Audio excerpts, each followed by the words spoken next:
Kirk in the chat room. I don't see you there, David. Oh my gosh, I just sat down. Welcome to pre-show. So we have a few minutes till we start. So tonight I was at the football field rehearsing for tomorrow night's homecoming. I am now not only announcing the band every week, but I get to do the homecoming court. So I had to make sure I got everybody's name right. Did you march in high school? Heck no. Well, you got giddily excited at the Alabama game when the band came out. I love bands. I love watching bands. I did. Oh, I meant to change my shirt. Blasted. As a sophomore, I marched. That was the only year I marched. I should just go without my shirt. No, I shouldn't do that. But I do have the privilege of announcing all the varsity girls and boys basketball games this year at the school. So I'm pretty excited about that, although it will mean that I am going to be at the basketball games a lot. What'd you just do to your camera? Why'd you do that? I went up because my Funkos were cut off. Oh, okay. Well, now I got to lower myself again, you idiot. There you go. That's better. I must have clicked it. All right. So No, you're fine. You look different tonight. Oh, you're wearing glasses tonight. No, that's because my laptop's so far away I had to put it on to see it. No, are you not going to be able to read all the feedback because of that? No, that's on a different laptop. Okay. I had to find the overlay. You had to put on your glasses and it was to find the overlay. It was in a folder because the laptop's way up there. Yeah, nice. If I pull it too far in, then it'll block the camera. Right. So check out our new outro. I'm a survivor. So when we say see ya, we'll go to that, and then I'll go to the end card, and then as that fades out, I'll talk about the end card, which all of this is in our show notes. So you already know all this. Why am I telling you? To remind me to pull up show notes. I don't know. And feedback. Feedback's up. The numbers are ready. Random numbers, and I do not know who they are. Who you have assigned to what number? That segment will be brought to us by random.org. Yeah, random. No, it'll be brought to you by Siri. See, like, watch. Hey, Siri, give me a random number between 1 and 400,000. Random number between 1 and 400,000 is 22,369. We don't have that many feedback. Oh, okay. Well, according to Mike K, we should. I was like, can you pour any more cold water on me after I just was all thrilled? So, yeah, Mark, I have a nice collection of buffs too. I just don't have them all out. I do have one of our new Millennial versus Gen X buffs. I have my other two back here. I love this green one. Oh my gosh. That is fine looking. Oh, this one? No. That's not officially revealed. That's I not. don't care. Oh my gosh. And then You're such a spoiler. the purple. Oh, like they don't know. Bunch of idiots. Hey, hey, we could be one of those, nerds that like wear them all over us. I'm wearing. Yes. All right. So I took them to the youth night a couple weeks ago, and I brought them back. Not the new ones you didn't. No. I hadn't gotten those yet, but they didn't exactly smell the way they did when I took them. Oh, so I washed them, but I washed them in one of those. I had to wash them in a sock bag because I didn't want to trust the washer and dryer. Yeah. They came out fine. I didn't. No, I dried them in the same bag, but when they came out, they weren't as perfect. So I've got my little iron stand over there where I ironed. I was going to say, you got to iron those creases and everything. I did. They look sharp, but yeah. All right. What the heck? I've got one. I don't know where I got it from. I got a Nicaragua buff. I don't know where I got it. Tell mom. Tell Timothy to call your mom. I'm busy. Call your mom. I'm busy. Smiley face. I love my children. Okay. Are you ready to start? Yep. All right. Let me get this up. Put your hands in the air. Like you just don't care. Hey, hey, hey. Here we go. It's Aubrey Bracco from Survivor Co. Wrong. Start your wagon wheels and get rolling because it's time to hit the Survivor Trail with Dwaine and Dave on Survivor Talk with D&D. Cock your wagon and float on through. It's sure to be a fun ride. Just be sure not to get dysentery and die.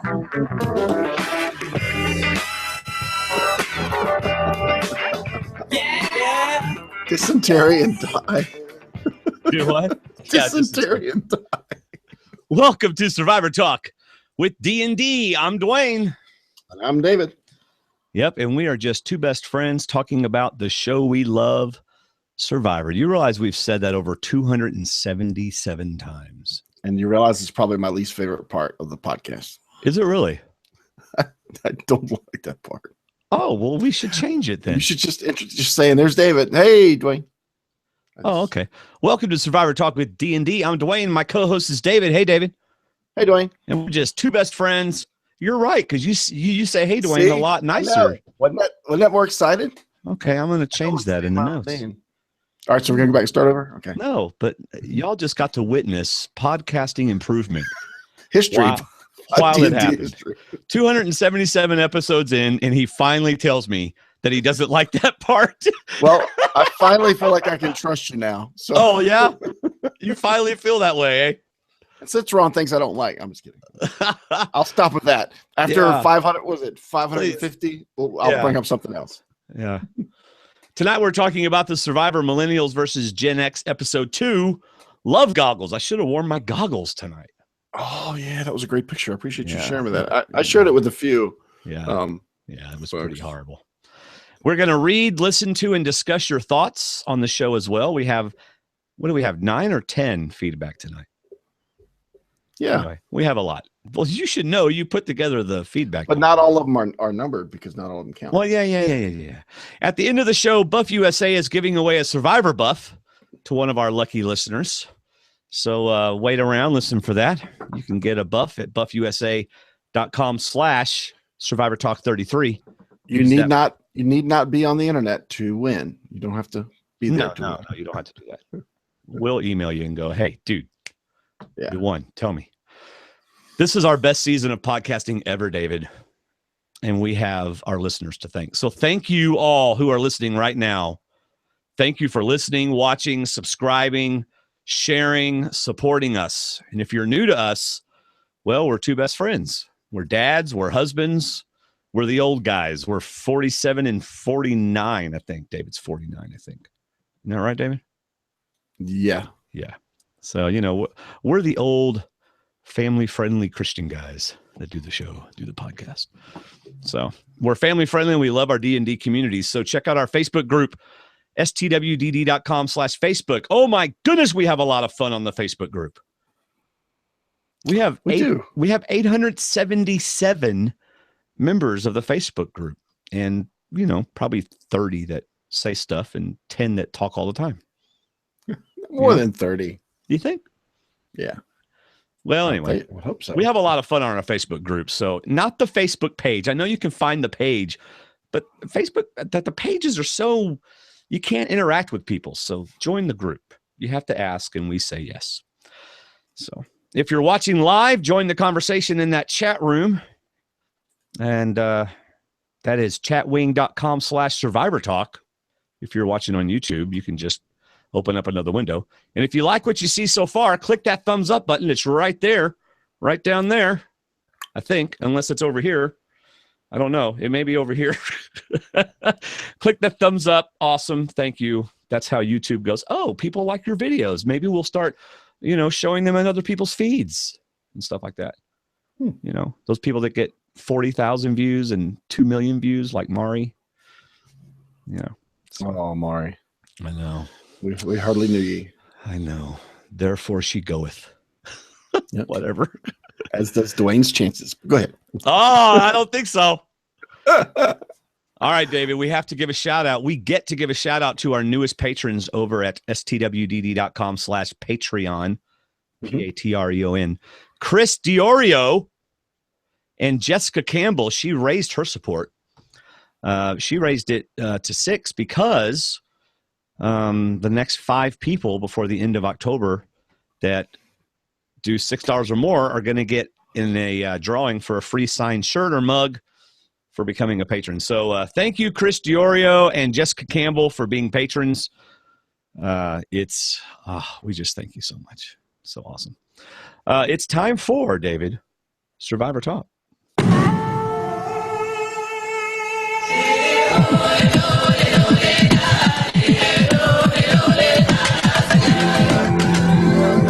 All right, David. Boy, I got to make that fade out a little bit longer. I am excited about talking about this episode. I am too. I really enjoyed it, especially it ended really well. Oh, yeah. I mean, that's what you want to see. Yeah, we got to see somebody as, I mean, I was going to say this, but since I've read his recap, I might as well quote him. Dalton Ross, he said, single-handedly changed 4 votes. You know, Michelle just rocked it. Yeah. Rocked it, man. She just, woo. You know, she is the picture of how a person of faith can play Survivor and still, you know, maintain their faith and not worry about it. You know what I mean? Like if you watch her extra video of Meet Michelle, you know, she's very smart and she's definitely grounded spiritually. But but man, she's got the right attitude. This is a game, you know? And I'm gonna deceive and do whatever I need to win. She's also got a great demeanor when she talks to people. She doesn't seem like she's ever off kilter or really upset about something. She just carries that same personable tone with her. Yeah, right. She's one of my initial reactions in that I think for the first 10 weeks, I'm going to be impressed by people not on my fantasy team. Yeah. Because last week it was Jessica. Of course, this week she disappeared with the Gen X tribe. And this week it was Michelle. How she calmly played it. Said, you know what? That's not good for me. And I'm going to change this.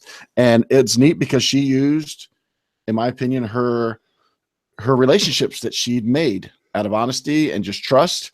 Right. And she used those relationships and got the votes the way she wanted them. Good on her. Yeah, she did. She did. And, you know, people who struggle with, well, I can't lie and stuff in the game. I mean, you shouldn't have done that. You shouldn't have lied and done that. That's like calling a penalty on somebody for faking left and then going right. That wasn't honest. You shouldn't have done that. You should be honest with me. So have fun in Survivor. And yes, it is, David. I see you looking up at the sky. No. I'm just saying the lying part to me is part of Survivor. Exactly. It's like being mad at somebody for buying a second hotel in Monopoly. Yeah. It's part of the game. You have to deceive people. Yeah. And I'm sorry if you don't like that. If you don't like it, go watch something else. Go watch Big Brother. They never lie. Yeah, they never lie there. So Tina says it is 8 a.m. in Jakarta. She hasn't watched the episode yet. But Bruce says the meaner she gets, the more I like her.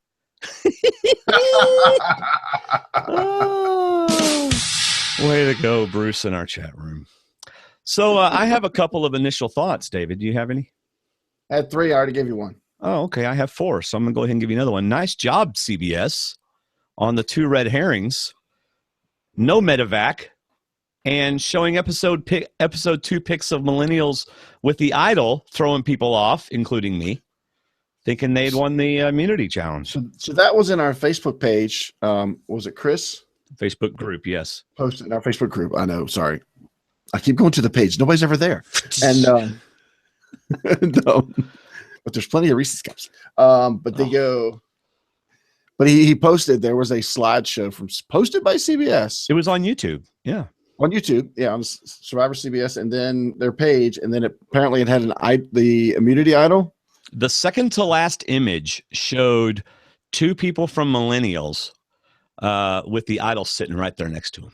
Really? And they showed that after they showed the stuff in the challenge. So they kind of led us to believe.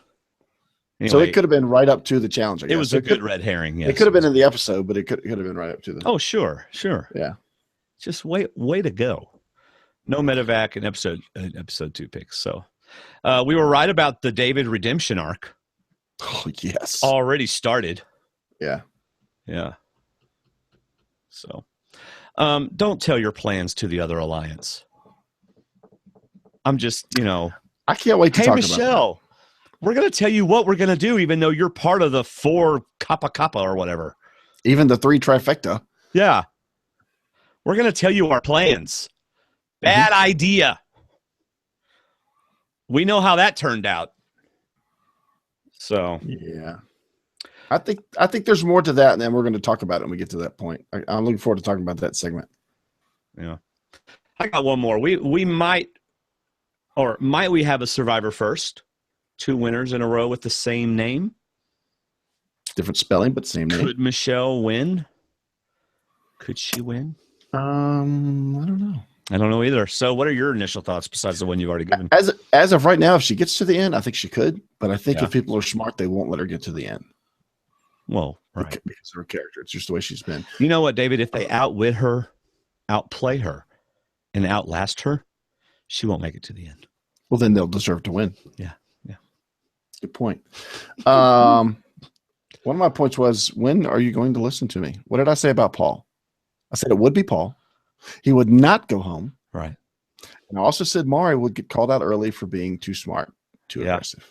You're just so, you're like Survivor Savantish. It's amazing. As we can tell by my driving predictions, I know nothing.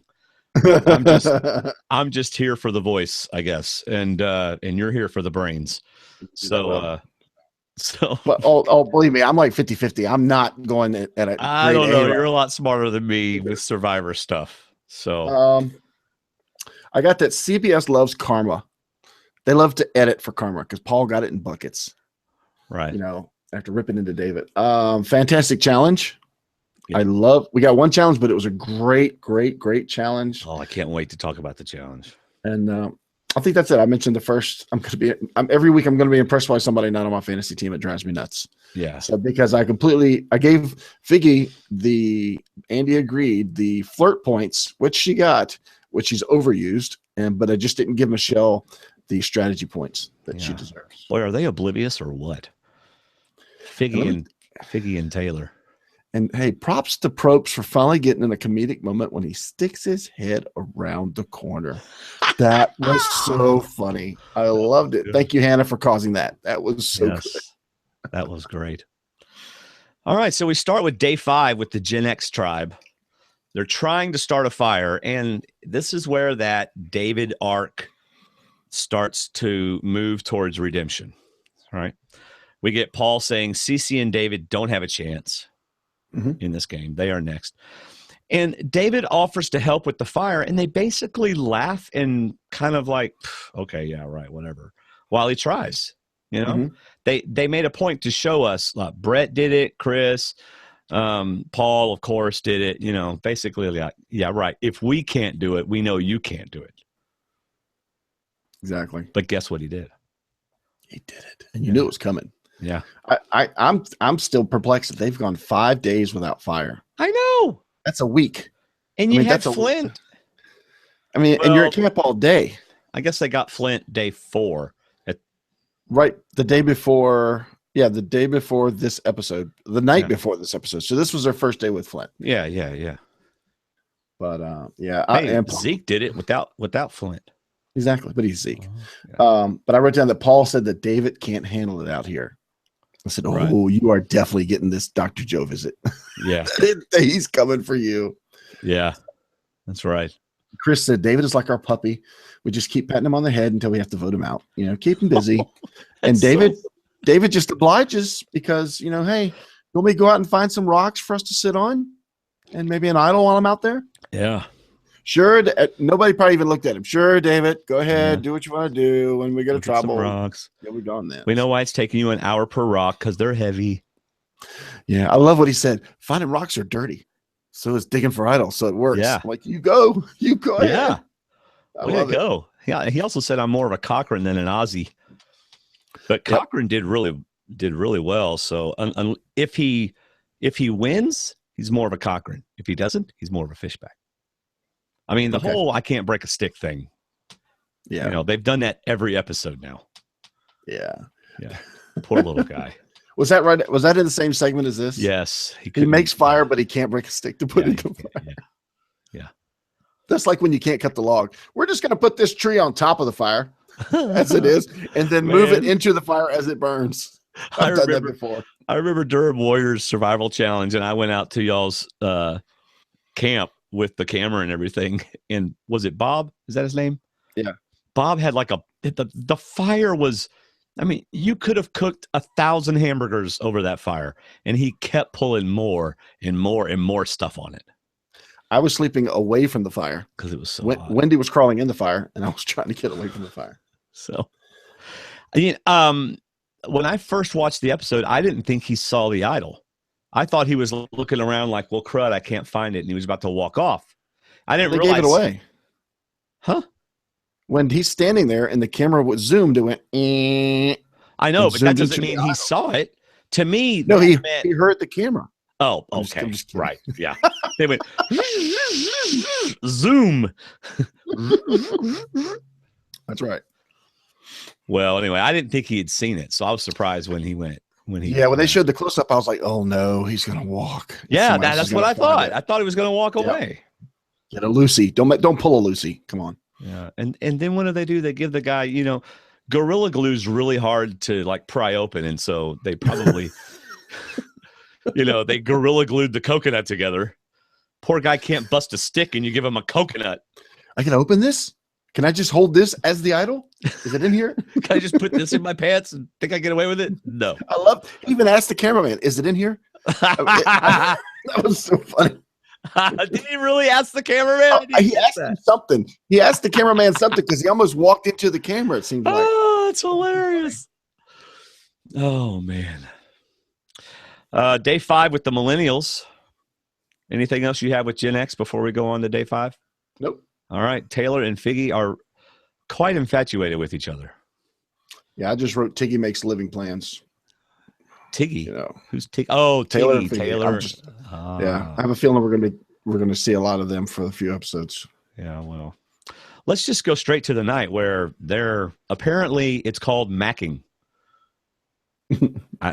Why is it called macking? Someone in the chat room explain why in the world it's called macking now. Mm-hmm. What they were doing, which I thought they were just kissing, but from what they made it sound like, they got a little hot and heavy. I guess when you put cheese on macaroni noodles, it's like mac and cheese, so it's macking. I guess I don't know. Were they that close? I don't know. Really don't think that's where they got the. Yeah, I got it. Sorry, I've got a mac and cheese fanatic in this house, so that did come to mind. So, lots of kissing noises. Michaela, I was like, y'all can't be for real. You stink. Your mouth is nasty. You got sand in your drawers, and you kissing somebody? That's disgusting. Just tell us what you really think, Michaela. Yeah. That was great. She and Figgy have not gotten along from day one. Right. I don't know if this is where she said the whole bunny comment was hilarious. No, it's the next segment, but yeah, is it the next segment? Okay. Yeah. All right. Well, day 6 then, Millennials. Day 6. Michaela calls them out, man. Talk about it in front of the whole tribe. And Jay didn't even know. He says, "Dude, smile if you kissed her." Yeah. And Taylor just does his best grin, but he's got a reason behind it. He says making out is a risky move, but millennials are dreamers, and I'm dreaming big. Yes. What are you talking about? I don't understand what you're talking. He's dreaming of 39 more days of macking in the on top of bamboo. That's what he's thinking. Okay. I listened to his private. There's an extra video about how they own the island, or they could own the island if they make it to the end. Yeah. And how he thinks this early in the game, them being a couple doesn't really bother anybody, but it could bother him later in the game when the numbers get fewer. And he's right, which means right now is the time to break up a power couple. Yeah. So he should be worried about right now. But the next thing we hear from Figgy is nobody cares about them making out. It's not going to put a target on right now.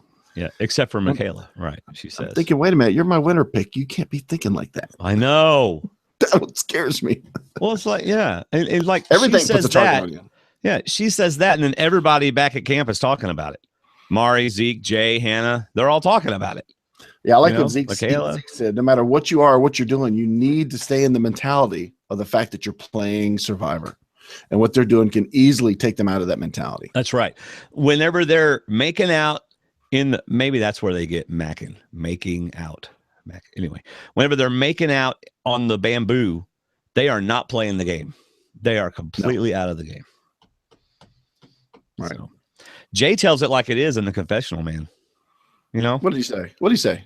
You're stuck with your girl while the boys are out bowling. He said other stuff. Go ahead. I'm sure you got the whole quote. Well, no, I don't have the whole quote. What I wrote down was, so being home with a cute girl instead of being out bowling with your boys makes you a dork? Well, it is if not where I'm from. Well, it is if you're girl. If not I'm if with the you're guys. Stuck with her, though. No, but he just gave the one instance about missing out on going bowling with the fellas. That's to be true. home with a girl. And I'm like, That's true. I'll take the home with the girl while I'm dating her. Yeah. Well, I had a girl like that when I was in high school where I never did anything with the guys. And they'd be like, you want to go out? And I'd be like, no, I'm going out with so-and-so. And well, why don't you go out with us? Well, she'd get mad if I did that. You know, so I think that's kind of where it was going. Yeah, but I've never been in that kind of relationship. So you're with the wrong girl. Not at the time. Kind of should let you go out more often. I know it's kind of. But I love what he said after that. He said, no power couple has ever lasted in Survivor. Ever. And I was hoping we'd get one of those, those movies on AMC where they give you like info about the movie while it's going on. I wanted one of those clips that came up and said, he's never seen All Stars. Yes. He's never seen Rob and Amber play Survivor. Yeah, that's right. But as a general rule, yes. I think couples don't do very well. I think the main thing behind his point that was correct was obvious. Power couples do not do well, like you were just saying. Yeah. As a rule, they do this early in the game. That's not good. Yeah, somebody should go up to him and go, "I know Rob, and Taylor is no Rob." Since we're in the whole presidential debate area, and Figgy is no Amber. And Figgy is no Amber. Not yet, anyway. She's got a better chance of being Amber than he does of being Rob. I'll tell you that much. Well, Taylor's totally blinded by his infatuation. I mean, it's just. But they're both like, I don't care if this is bad for our game or not. We're just going to tell each other it's not because this is fun. And Taylor even says he's thought this through, and that's how he's going to play it. Yeah. Which we don't know what context that was in. And then the only confessionals we get of them two are about their eyes and their smiles. So we don't get any strategy talk in their confessionals. We're getting the context of they're just googly-eyed and in love. Yeah. So they are the actual power couple in the beginning of the game, and they might not be in power. We don't know that. They're just a couple right now. So well, they're certainly not in power. No, because it wasn't them that got themselves out of trouble. No. I have one more favorite line before we end day 6 with Millennials. Well, this part of day 6. Jay says, this power couple, it's like a bullseye for a nuclear missile. That's how big it is. It's like, yo, this is where we need to blow up because this is not good.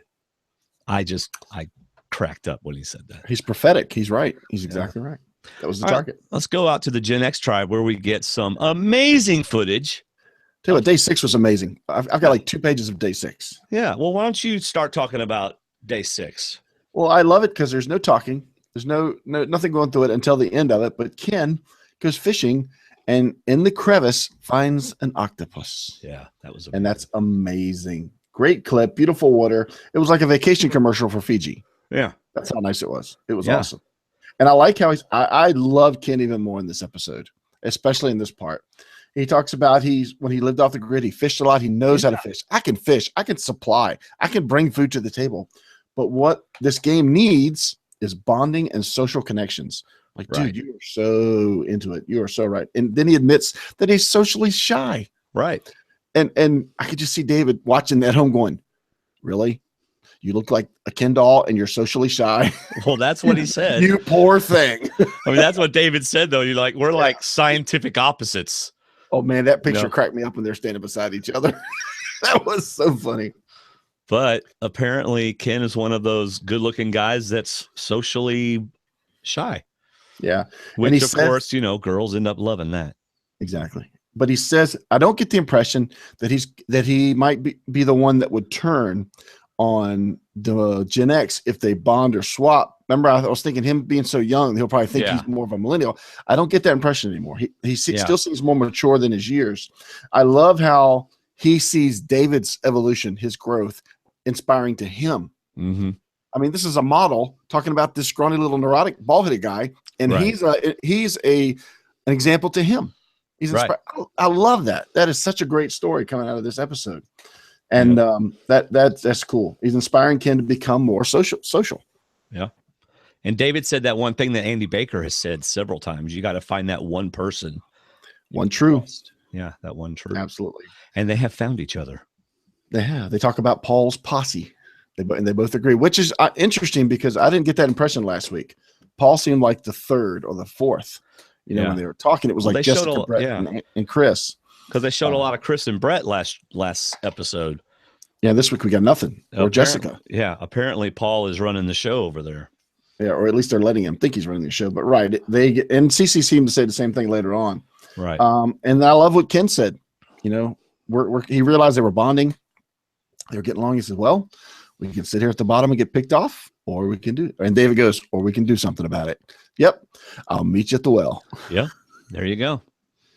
Yeah. And what I really liked again about this, and I know I'm a Gen Xer anyway, but what I loved about this was, and like you said, David came up and said, "I need one person," like you just said, is one true, like Andy Baker calls it, and Ken is it. I love it, and I love that we did not get an immediate confessional from Ken that said, "I can't believe he showed me his idol." What an idiot! Ken didn't say that at all. In fact, in a secret scene that's on CBS.com or YouTube, Ken says that, wow, that was really something. He said, I wasn't even sure it was real, just like a string with a shell on it. And then I saw the note and it's legit. And he trusts me. That's really a sign of trust. I mean, that was a very honest and, humble confessional. That was awesome. There was no deceit from Ken. I love that. Somebody they can trust. And that's a really neat thing to find that one person you can trust. Yeah. Yeah. I don't really have a problem with David showing Ken his idol. Ken's like I've the seen guy. I mean, he's like the only guy Ken's got. I mean, David's got out there.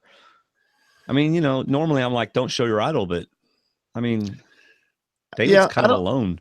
I don't think you have to have a one true to be successful, but for somebody like David, who's neurotic and scared of everything outside his front door, I think having the one true is like a crutch, and it's going to help him, especially somebody that's like Ken, that he bonded with and he connected with really fast. I kind of don't have a problem with it either. I understand people saying don't show the idol that soon or don't give it away. But you know what?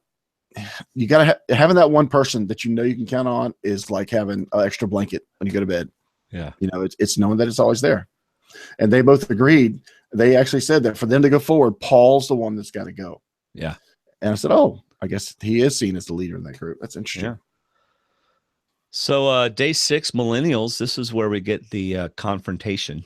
But before we get that, we get Hannah struggling with the coconut, and we get a little bit of Mari talking about how this is so much more real than her 2D games. Okay, I'm sorry, but I was waiting. I guess it didn't happen. We would have heard, but I was waiting for Hannah to take off some fingers the way she was chopping that coconut. I was a little nervous about that.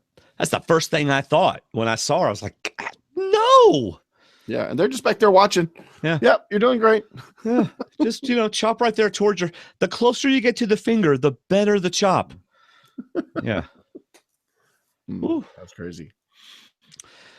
All right. So then we get Michaela. Before we get that, we get the line. I listened to a movie podcast, and they're to the point of tired of hearing people say, "Are you talking to me?" Because they always say it kind of goofy, like not as good as Zinnia did. And they're like, do people have to keep saying that line? Well, here's a line that we get every season, and it came from Mari, who's to me was not a longtime fan of Survivor, but she said, "We really didn't realize this game would be so hard." Right? Really? It's hard every episode that you watch, especially if you watch 33 seasons. It's really hard. Yeah. So, and I know we can't fathom how hard it really is, but I mean, that's just like saying this is tough. Yeah. We knew it was going to be tough. So, and then we get to Michaela. You need to pull the bunny out of the hat. You can't just come in with the bunny. What a great line. That is awesome. What a great line. I wonder if she heard that somewhere, if she just came up. I don't know, but that was just way to go. I don't know to listen, but way to go. And funny as it is, it's so survivorly true. Yeah. If you've got a weapon, you don't come out saying, "I got this idol and I'm gonna play it whenever I want." No, you wait until it has an impact. I actually think that phrase has several meanings in this situation. Yes. So I'm just meant, saying. No, I think she meant several meanings. The one I took it as, if your weapon's going to be flirting, then you should do it in a way that people don't see you using it. Because if they see you using it on day one, they're going to take you out for that reason. They see your weapon and they know how to control it. Because later on, Michelle tells Will, we see what kind of person Figgy is. We know who she is. We can take her out later. Right. You're dealing with Mari's in other situations. So Figgy's kind of made herself known. Yeah. So we get the confrontation, which obviously there's some tension there, and Adam goes, Figgy is messing up. You don't come blazing out of the gate. You don't get in a cat fight, and you sure don't get in a showmance. So we get Adam doing the narrating, telling of the story. Yeah. Oh, yeah. Yeah. So do you think narrating? You think Michaela's mad just because she's in a relationship and that she's just happy, or you think she's really upset that she's given away her way of playing the game? I mean, it just. No, I think it's just. There's. Oh, go ahead. I thought you were. I was just say I think it's kind of a flaunting thing. We don't care what y'all think. We're going to do what we want to do, and it's kind of like, I don't know. Maybe it's like playing a sport the wrong way, but still being successful at it. Maybe, yeah. Or not successful. I don't know. It's just, I don't blame Michaela for being dissing on her. Because it's like, really, that's what you're going to do. But I don't know. It makes me wonder who's got alliances, because if I was in line with Figgy and not necessarily Taylor, but for her to act that way with him, and I don't know. That made me start thinking about alliances and who's talking to who. Yeah. I think Michaela's just annoyed with her for reasons that they really haven't shown us. I think Michaela's just, she may just be also annoyed with her just with how her and Taylor are acting. Yeah. Kind of like, I'm so tired of watching y'all cuddle and talk all flirty and fun, Yeah. For 6 days it's been growing. Yeah. Yeah. So it's just the annoyance of having a couple like that around you, maybe. So, but it was so worth that line. You pull the rabbit out of the hat. You don't walk in with the rabbit. Yeah. Oh, it's so funny.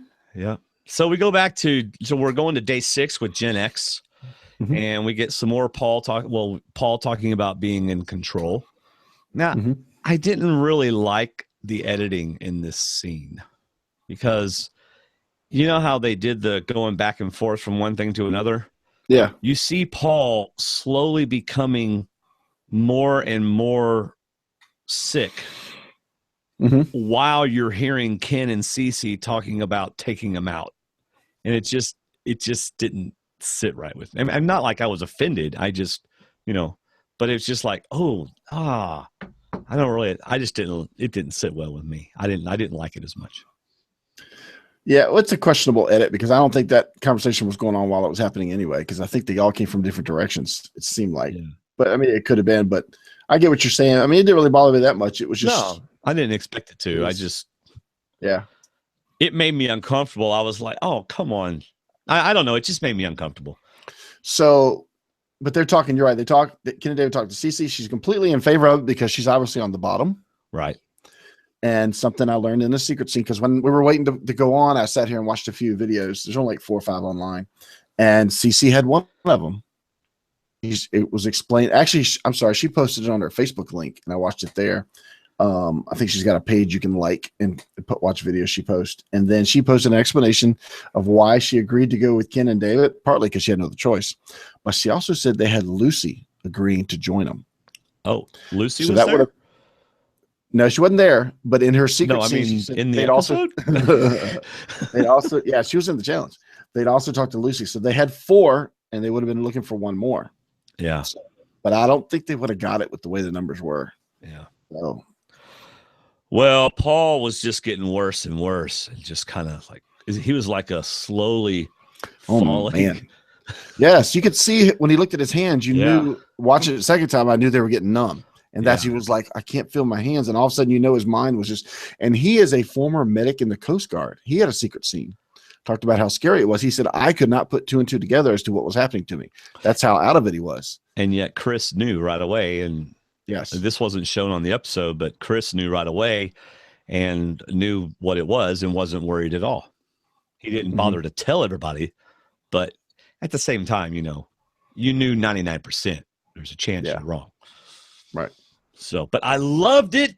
I loved them showing production step in. I loved it. Oh yeah, that was great. That And was she just, didn't. oh yeah. She didn't seem to take too long either. She Yeah. pretty much was on it pretty quick when he took that water and then he spit it back out. It was Yeah. like it's like that's when they said, "All right, you guys need to back up. Let us come in." Yeah. Let us come in. Get out of the way. A far cry from what they did with Scoop and fell in a fire. Mark Burnett said that if the cameraman had helped Scoopin, he would have fired the cameraman. Really? Mm-hmm. I saw that in an interview. I think I read that. I don't remember seeing that anywhere. Yeah. Well, I read it. That's what I'm saying. I read it. So far cry from that. You know, I mean, Scoopin his hands were dripping skin. Yeah. And production didn't step in. They just hung around and waited. Well, yeah. Since he woke up, he ran into the water and it came out and his skin was hanging from his hands. Yeah.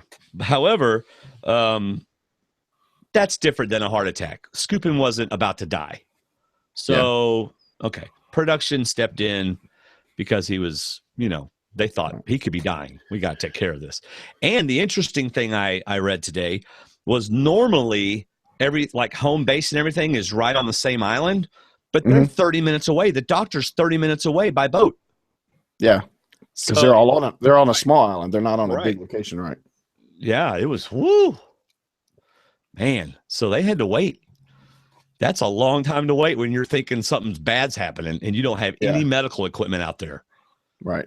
You know, I'm like, get a first aid kit out there or something. This is interesting. This is 2 seasons in a row where we've seen the other side where we see production. Right. And I loved it. This is interesting. I know. And I want to tell you something. They weren't sure because I think last season or one season ago, they talked 2 or 3 seasons ago, whatever. They talked about how every time they call in the helicopter, it's like $10,000. Yeah. Right. They called in the helicopter before they even got to the island. That's how concerned they were. Yeah. Well, they heard possible heart attack. And that's all they needed to hear. Yeah. They didn't need a checkup. They go ahead and, it's not worth the wait. And I like that. That's again, putting the people first. Well, I think they called the helicopter before Dr. Joe said possible heart attack. Oh yeah, I do too. Yeah. They called, you know, as soon as production stepped in and like, we got something bad going on. Anyway, it was a really good scene. Not, you know, unfortunately for Paul, but fortunately for Paul, it was just dehydration and whatever else the other thing was. Yeah. But more on Paul's exhaustion secret scene. It's not on our Facebook page. Maybe Mike or somebody will link it on there. He could have a change of character a little bit after this. It really woke him up. Yeah. And it made him realize a few things. And I wonder if he's going to be different after this. It'll be interesting to see. He really got a little bit of an arrogant, edit this week, last night. And I wonder if it's going to be a little bit of a change for him. He's worried now that he's going to be seen as the weakest member of the tribe, but he's not.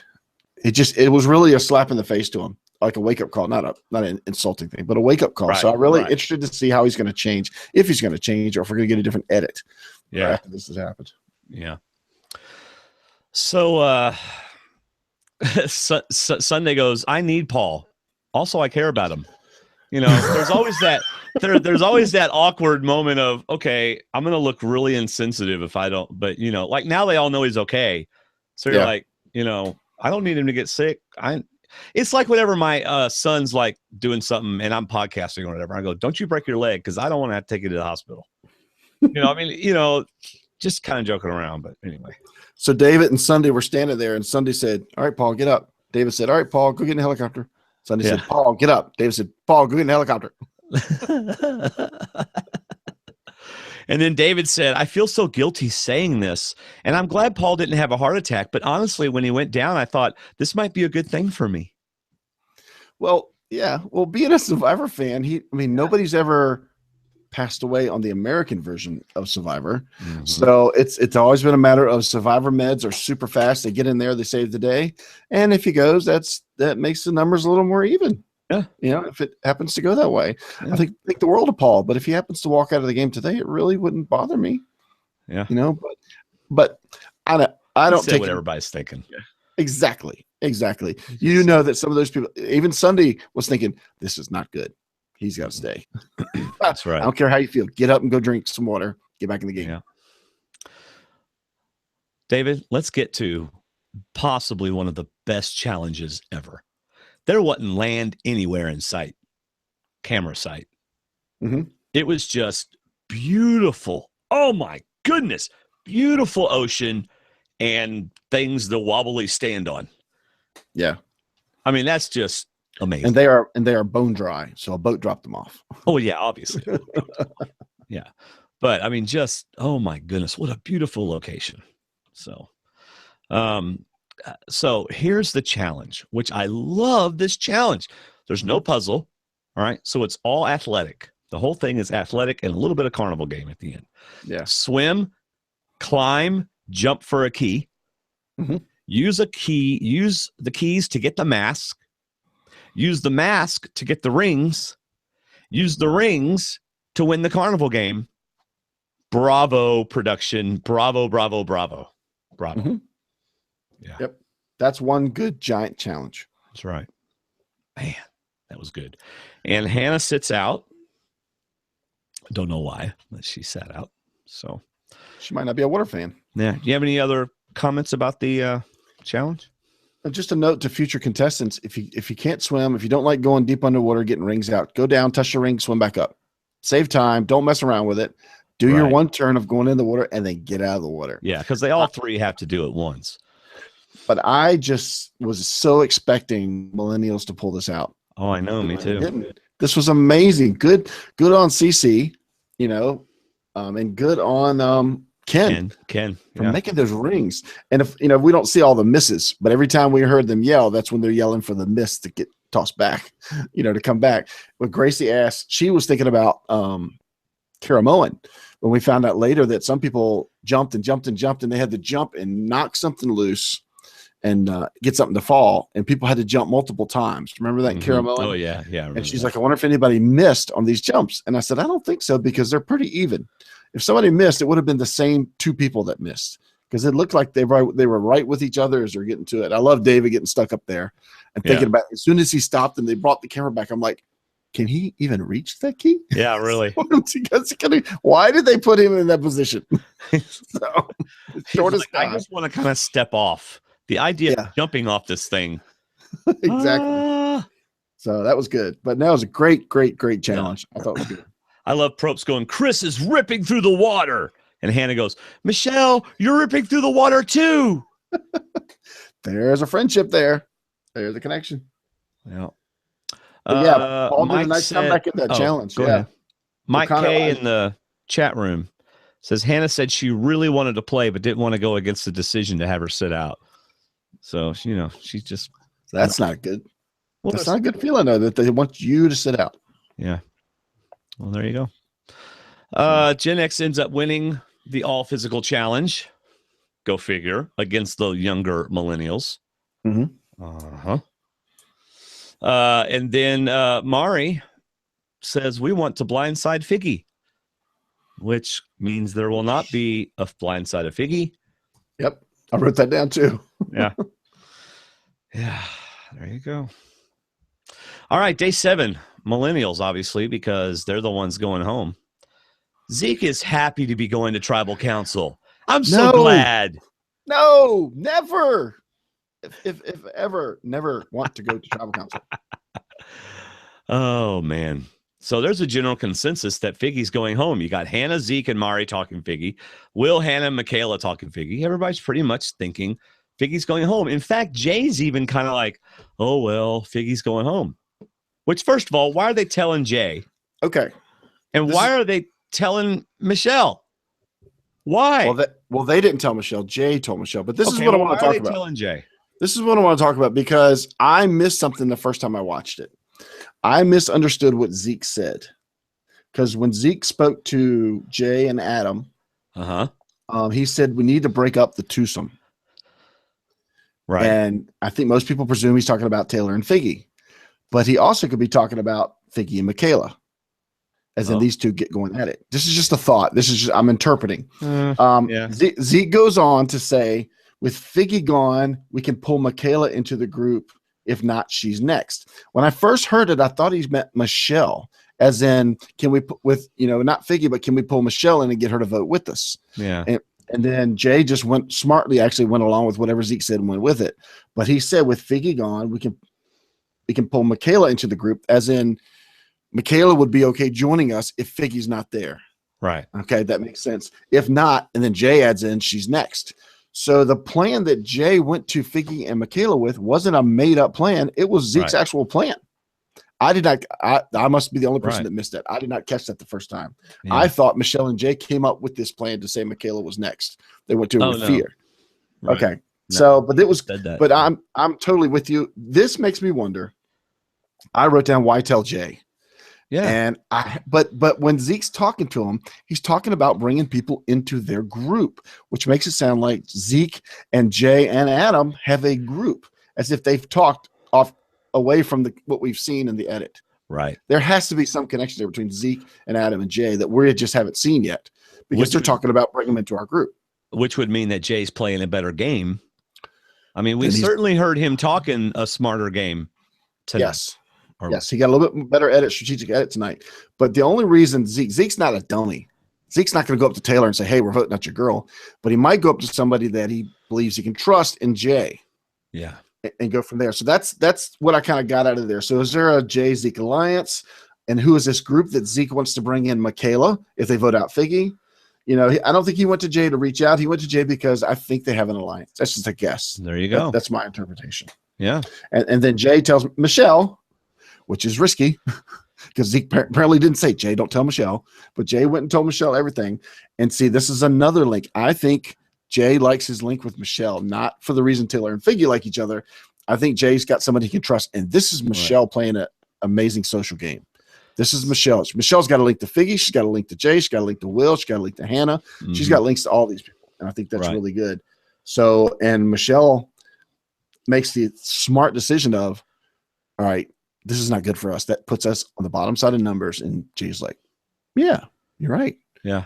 So Michelle's like, well, we got to flip the vote. Yeah. We got to do something different. Excellent play. Yeah. She says we need Figgy and Michaela to kiss and make up because we need, well, go ahead. But you were doing a much better job than I am. Go ahead. Well, I love, and this is me personal. I'm a Christian.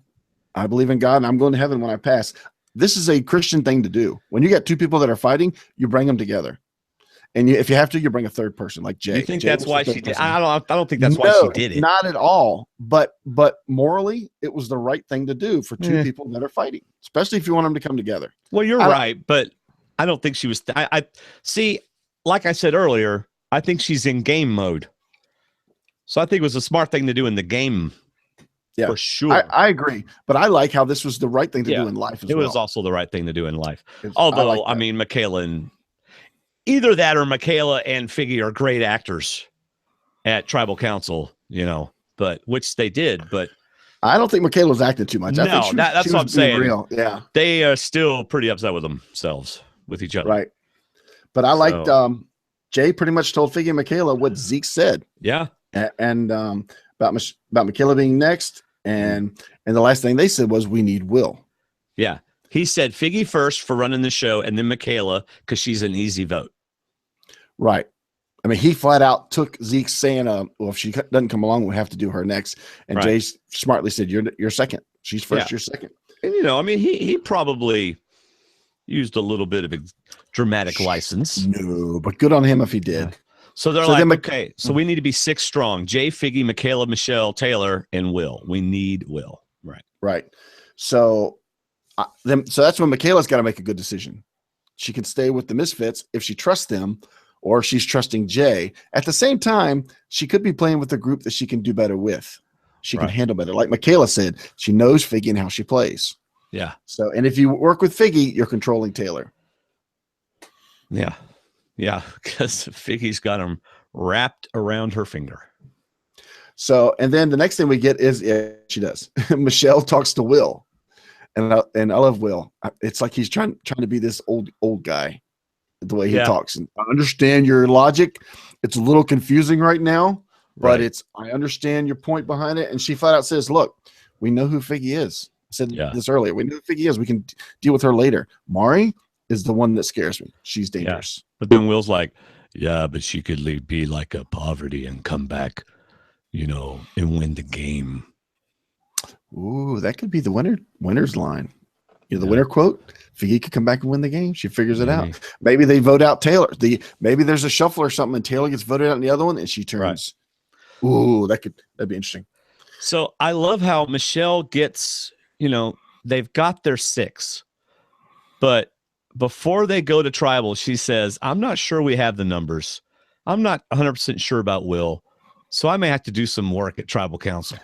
This is Kim Spradlin level. This is a Kim level.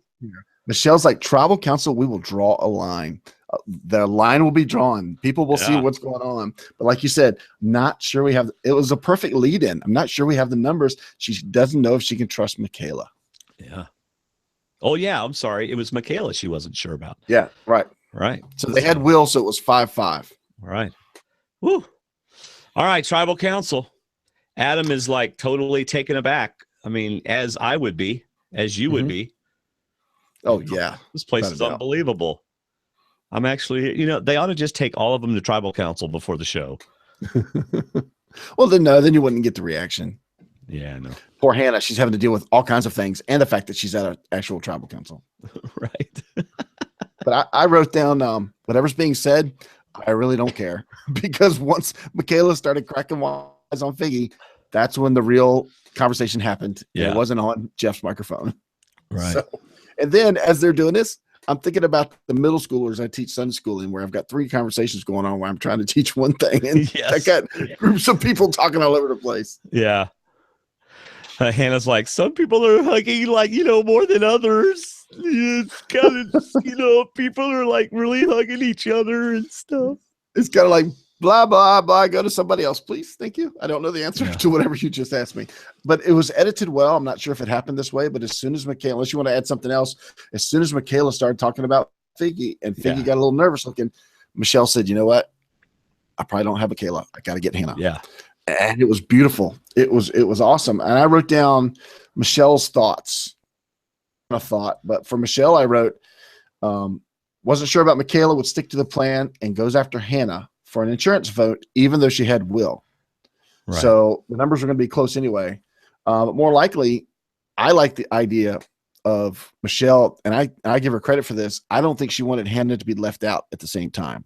She was nervous about the vote. She probably had enough votes, but she wanted to make sure that the person she's close with, I think Hannah, like we saw in the prayer video we talked about last week, I think Hannah and Michelle are very close. Right. I think Michelle's close to a lot of people, but I think she's really likes Hannah, and she did not want to leave her out of the vote. They go back to camp the next day, that night, and Hannah's going to be perplexed because the last thing they talked about, Figgy was going home.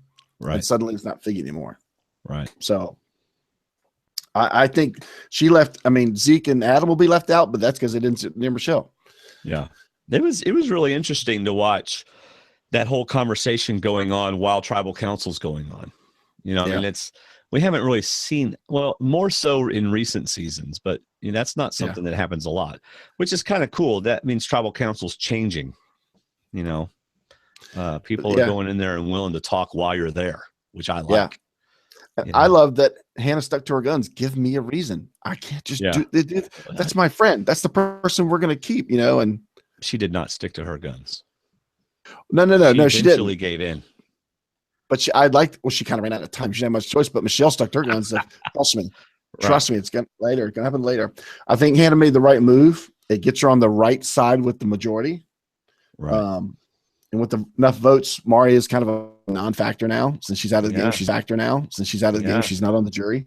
So she's stuck with the right person. Michelle might owe her later. Maybe she can ask a favor of her later.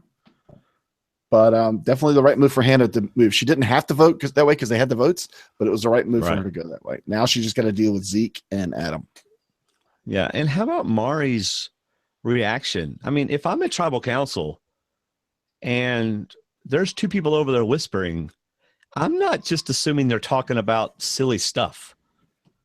You know, I mean, she totally thought she was safe.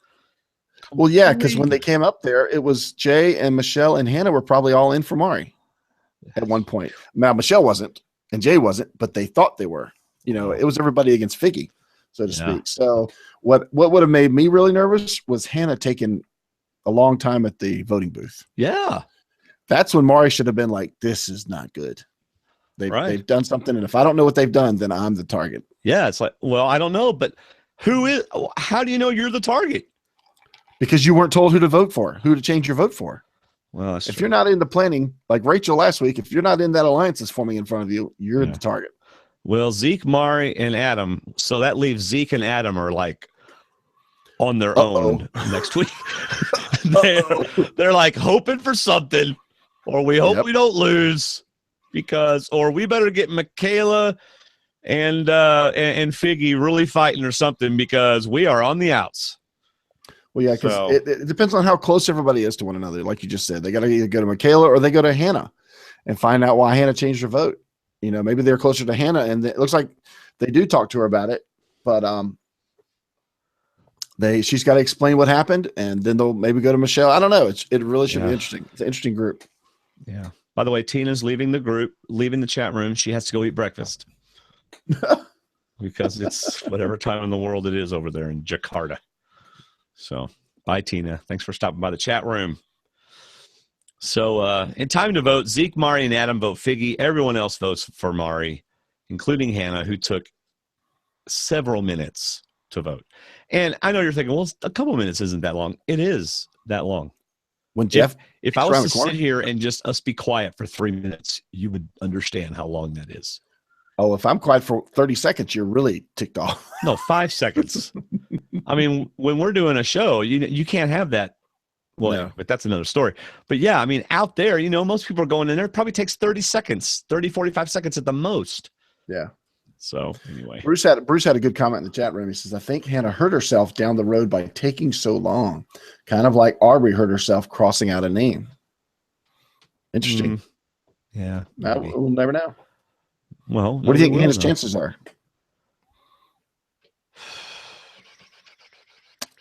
I think her chance is sticking with Michelle. Well, I don't think she's gonna. Yeah, I think she's got a good in with Michelle, so I think she's in good shape. I don't see her going like next or soon. Oh no, so me either. She's at least merge. Yeah. So, Mari is blindsided. Uses a millennial term, salty, which I have heard my own children use. I have not. Yeah. And Zeke and Adam are like, what?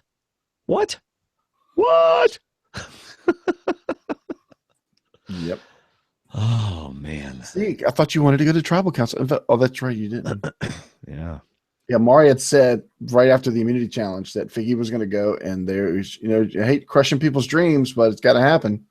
Yeah. It's like, oh boy, I don't know if that's going to turn out the way you want. So great episode, I thought. I mean, any episode of Survivor is a good episode to me, right? I enjoy watching it, and this one had some elements that made it even more enjoyable to me. It had the medical team coming out there. It had the high stress of that. It had the, bickering between people. It had the great Survivor moves by Michelle. Great challenge, beautiful camera shots. And everything. It was just, it had the redemption story. We had an idol found. So many good things in this episode. Yeah.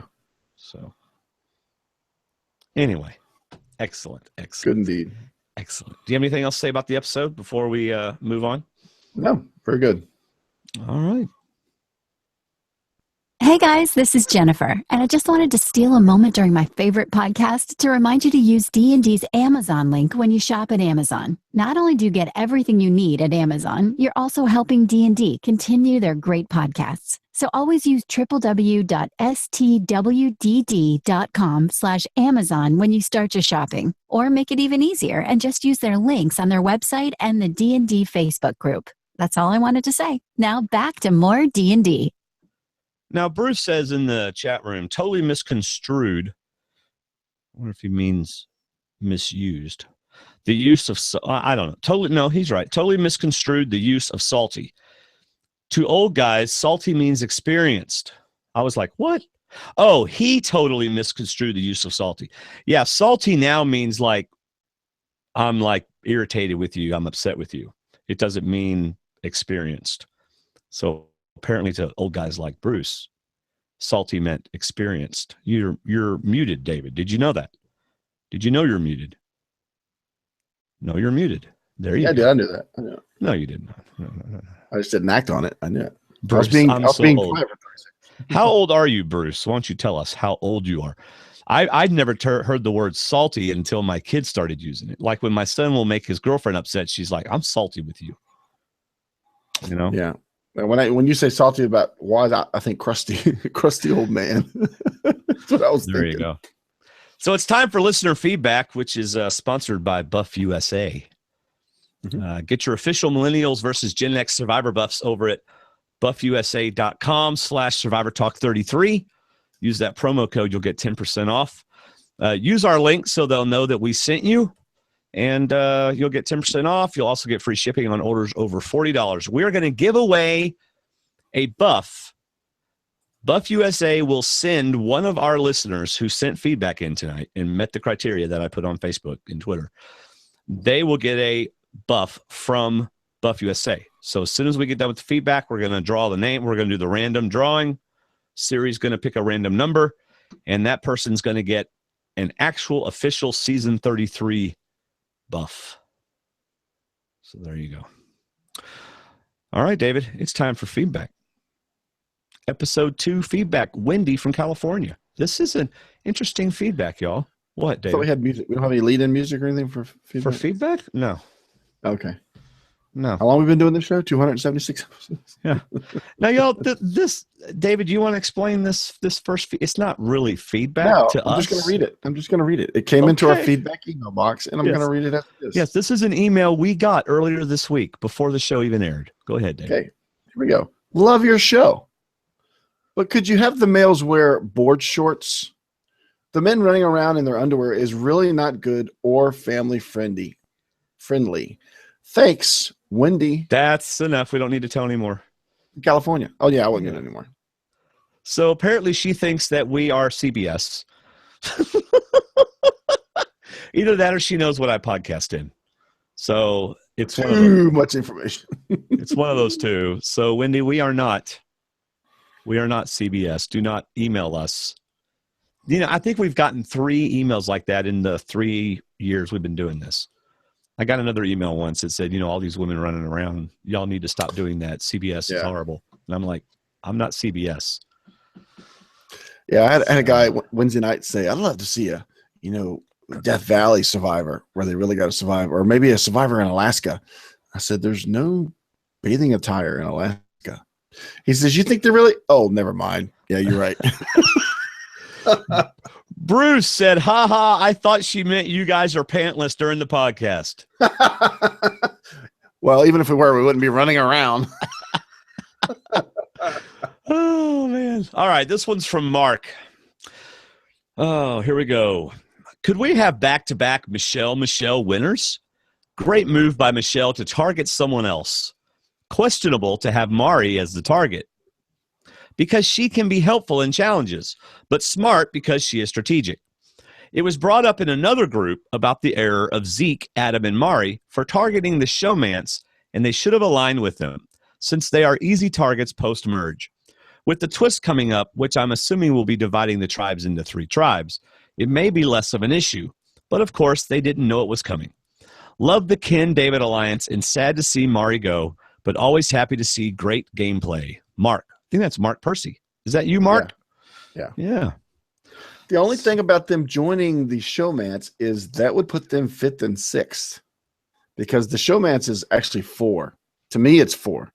And Will could actually be 5th. So that would put them 6th and 7th. Yeah. But at the same time, you kind of are hoping for a shuffle or swap coming up. You may not be. You're hoping just to run the gamut. But I don't know. There's so many possibilities that can happen. But yeah, I mean, that could have worked. Yeah. All right. Here we have Chris from Madison. Hey, this is Chris from Madison. Just calling about the latest episode that I am still reeling about what the heck just went on.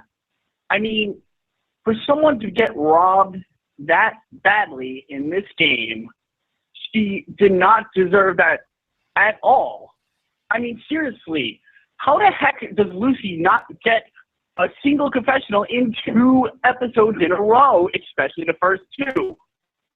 In all seriousness, guys, I am still trying to figure out how the heck this happened. And you know what? I saw a friend of mine post this, and I do have to give props to Michelle for pulling this out of nowhere and basically flipping the vote just by straight up confusion. It's crazy how that can work in a situation like this. I see parallels right now with Hannah to actually Aubrey last year. I agree that this is her such indecisiveness is what you can pretty much relate that to Aubrey crossing out her vote at her tribal council on Korong. So I'm not so sure about Hannah's chances even going further, because this can be a killer, especially this early in the game. Hopefully a tribe swap or merge will help her. We'll just have to wait and see on that. But I am, just as Mari said, I'm salty. She was my winner pick. And so many, I'm pretty sure that everybody in our pick challenge probably is fuming right now because Mari was, I think I saw in the Facebook group that she was the most popular picked one, and we all just lost her. So that's kind of insane. But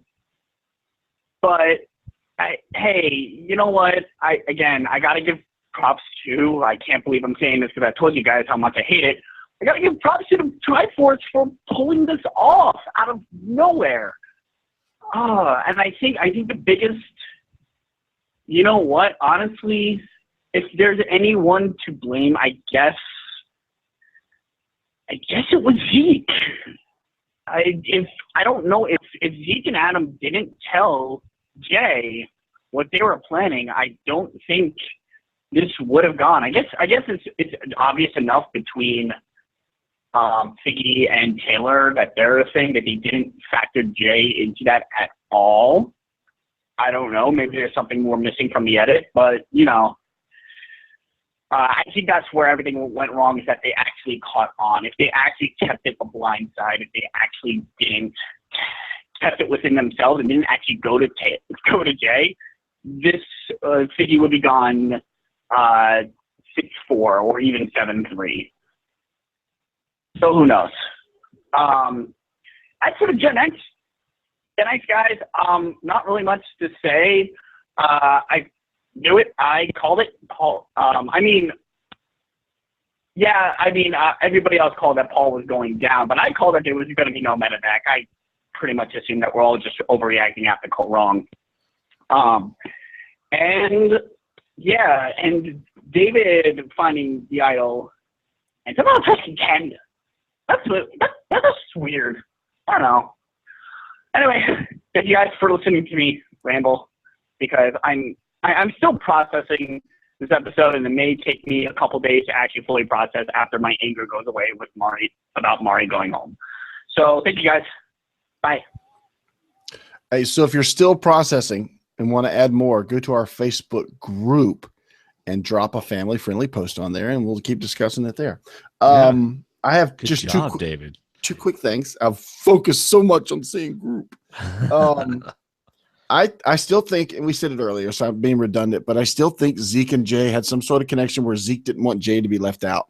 He didn't want to have to deal with that, kind of like Michelle didn't want Hannah to be left out. But the other thing is, I don't agree that the Triforce pulled this out, because officially the Triforce is Jay, Figgy, and Taylor.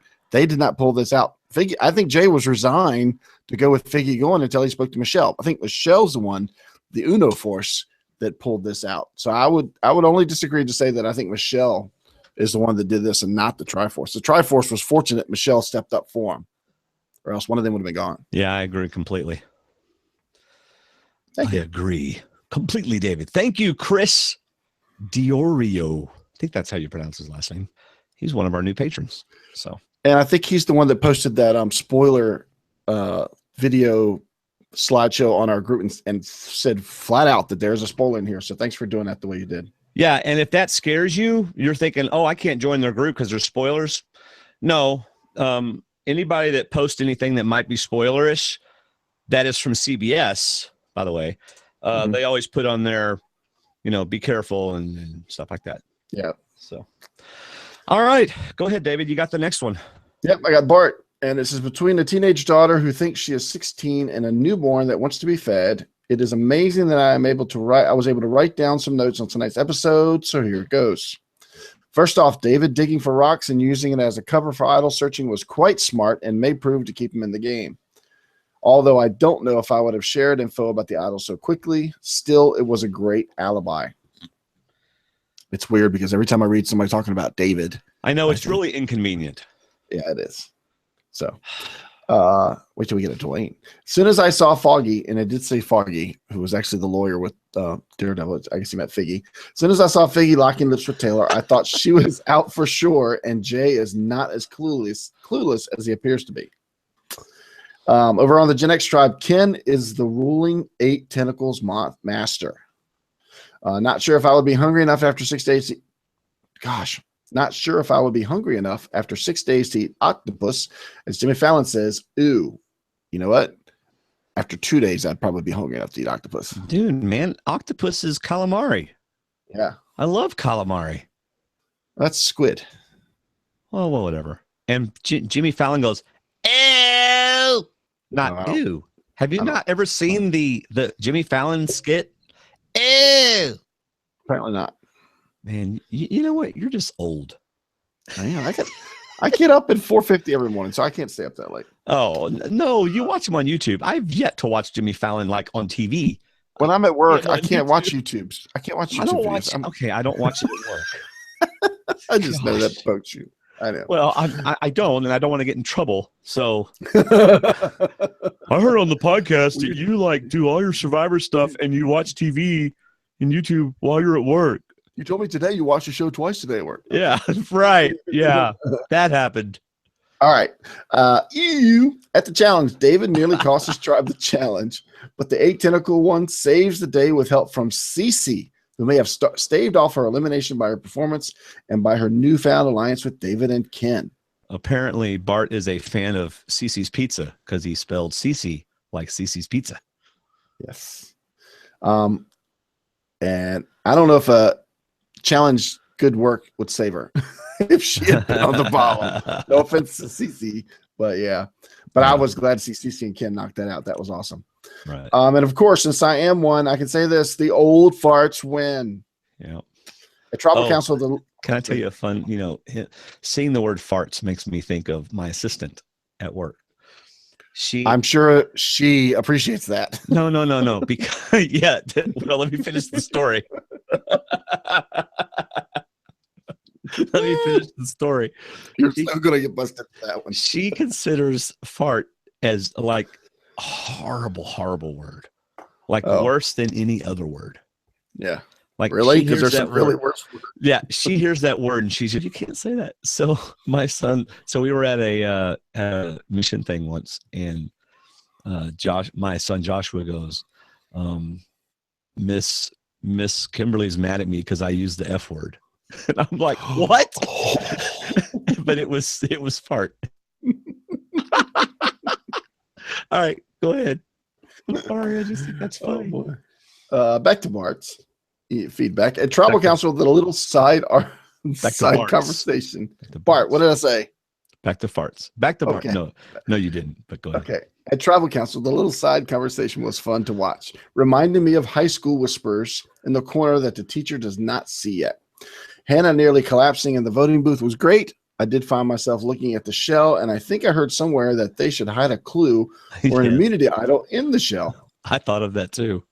Yeah, I even was looking to see if somehow that had been incorporated. That would have been incredible. Yes. What a great blindside, especially since Hannah almost pulled it off the table. That would have been funny if she flipped it and idol was in there. Yeah. What a great blindside is Mari had no clue she was even being considered. I was glad to see that Paul was okay. Hate to see someone get taken out of the show for medical reasons. Can't wait for next week's episode. Bart. Thank you, Bart. And I forgot to do the applause on the earlier ones, so none of the later ones get applause either. Okay.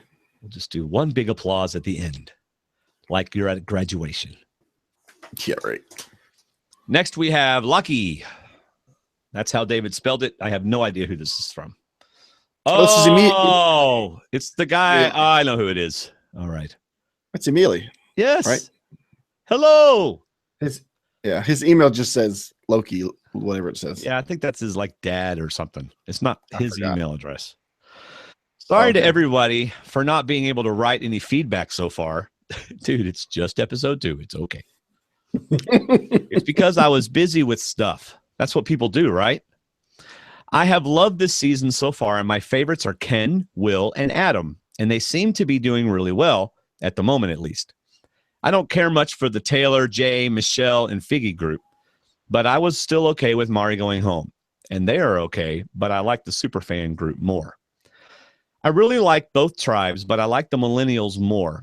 I like David as a character and a player, and I think that he will stay in the game for a long time. I really like the underdogs in both tribes, but with that said, I also like the majorities. Where is Lucy? Boy, she really ticked off Jeff and the producers. My winner pick is Chris, based on the edits and confessionals. Predictions. Underdogs will get in power, and Paul will get voted out. That's a pretty good prediction. Mm-hmm. And about Lucy, I just don't think she's talking. I think they go, okay, let's do a confessional. And she sits there and looks at them. Or they ask her a question. She gives one answer or nods. Yeah. Let's go, Finnish squad. And no, that's not a Finnish ice hockey team, but it's my Survivor D&D Facebook challenge team name. See you. Nope. Sorry. Hear you guys later. This was your fan from Finland, Nakamin. I don't remember what Nakamin means, but Nakamin back at you. See you later, or Something see you like next that. time, or something Yeah, like that. something Yeah. like that. Or I think it means D&D are awesome. I think that's what it There you means. go. You know what? Lucy probably goes for a confessional, and she goes, I don't have anything to say because nobody talks to me. Yeah. So I don't know what to tell you. We're not going to tribal because we won. I just kind of follow people around and nod. And had them. I just follow people around looking like, what? Where? And then I hand people things. And I go get the rings.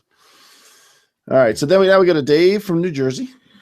Aloha from the backwoods of New Jersey with some episode 2 feedback. There's backwoods in New Jersey? Apparently, and they say aloha. Wow. From there. Wow, Dave. It's a very cultural area. I am comfortable enough to admit that my view of my namesake Dave last week was misguided when I said he was due for a snuffing. I couldn't have been more wrong. His emergence like a phoenix from his previous fearful self is complete. Well, Bravo. maybe not so much, but his position did definitely improve with his impressive auto finding and fire making. Color me impressed. Although I will say in the challenge, after he jumped into the water to get the key and started frantically doggy paddling, I thought he was going to sink like a stone and we never see Dave again. The key's too heavy. It's pulling me down. Whenever Jay gets a confessional and the words real estate agent pop up on the screen, I cannot help thinking there's no way I'd ever buy a home from that kid. That's awesome. Will obviously knows at least some Survivor history. Comparing Figgy to Parvati, I can live with. Both are attractive females. Both can flirt. I can see some parallels. But comparing Figgy to Cochran, I don't think I could come up with the more polar opposite players than those two. Thanks, D&D. Until next time, David Holdsworth. Dave Holdsworth. By the way, for those of you who are still confused, the first feedback was not about us. It was about the show. It was a misguided person who thought they were emailing CBS and were not. Okay. Stop asking me which one of us is in our underwear. Is this in the chat room? I got a thing on my phone from somebody. Okay. Yeah. I have been, forget it. I'm not even going to tell you. All I got to say is you don't see me from the waist down. And it's hot in this room. Oh, no. No, he's not going to prove anything. Prove now. I actually am wearing shorts tonight because I didn't want anybody. I needed to be able to honestly say that I'm wearing shorts. So, all right. Anyway, Will the Giant Ninja. Oh, what's up, guys? It's Will from Wonder Lake again, a.k.a. the Giant Ninja. So it's an interesting time in the Giant Ninja land these days. The Cubs have won 100 games and are favorites to win the World Series for the first time in, 108 years. Oi. To keep me grounded, the Bears are a very solid 0-3, and the Hawks lost their preseason opener. But it's shaping up to be an interesting October. And unlike last week, I watched the whole episode before giving my feedback. How about that? I figured it was the least I could do. So without further ado, here it goes. Number 1, Dear Next Time On. Nice fake out last week. Seriously, I bought in. The way you included David's "this could be great for me" was awesome. I figured the heart attack was Paul. As an old fat white guy, I get to say that. But I didn't even imagine he wouldn't be pulled. Dear David, way to go. He's talking about the David in the show, David. I know. Nobody's ever talking about me. Okay. Dear David, way to go. You're a treat to watch, and I was legitimately psyched to see you find the hidden immunity idol. If you were a millennial, I would have said, sicky, sicky, nar, nar, bro. But you're not. Dear Ken, it's great to find a ride or die pair early, and it's probably due to the fact that I really like David that I'm happy to see you find one in him. But regardless, kudos. You correctly identified that you are on the outside looking in, and you are building a coalition for a hostile takeover. That's Survivor, and I love to see it. Number 4, Dear Jay, you're right, dude. Power couples never last on Survivor. Seriously, I can't think of a single time a couple met on the island, fell for each other, and stayed loyal to the end. Good call. It's probably never happened. Hey, Dwaine and David, do you think the Cubs will face off against Boston in the World Series? Think they can rob a win or two in Beantown? Amber alert. That was good. Are you paying attention, or are you texting something? I am. Nope, I'm paying attention. Because that was funny. That was good. Yeah. Dear Figgy, Figgy, Figgy, somehow I don't think you're falling in love. Maybe it's the cynic in me, but I just don't see it. Tay-Tay might be, or he might be letting himself think he is, but I think you're more pragmatic than that. I think you're having fun, but you're also playing him. I think you'd cut him in a second if you had to, and I love it. Kudos. Number 6, Dear Newton. Tay-Tay's new name is Newton because he goes with Figgy.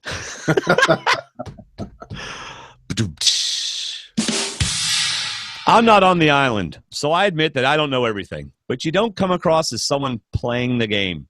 You come across as someone who's participating in the game. You're making friends and finding love and having fun, but you're someone's pawn. Wake me up when you start playing. Number 7, Dear Zeke. I get wanting to build a coalition, but you knew that Figgy, Newton, Jay, and Michelle were the cool kids. You knew that they were isolating themselves. Why did you tell Taylor and Michelle about the plan to vote out Figgy? You didn't need their votes. You had 6. Just let things be. Make a coalition next week. Explain the vote next week. Telling them now gives them time to scramble. It may cost you an ally. David actually addressed his theory on that earlier in the show.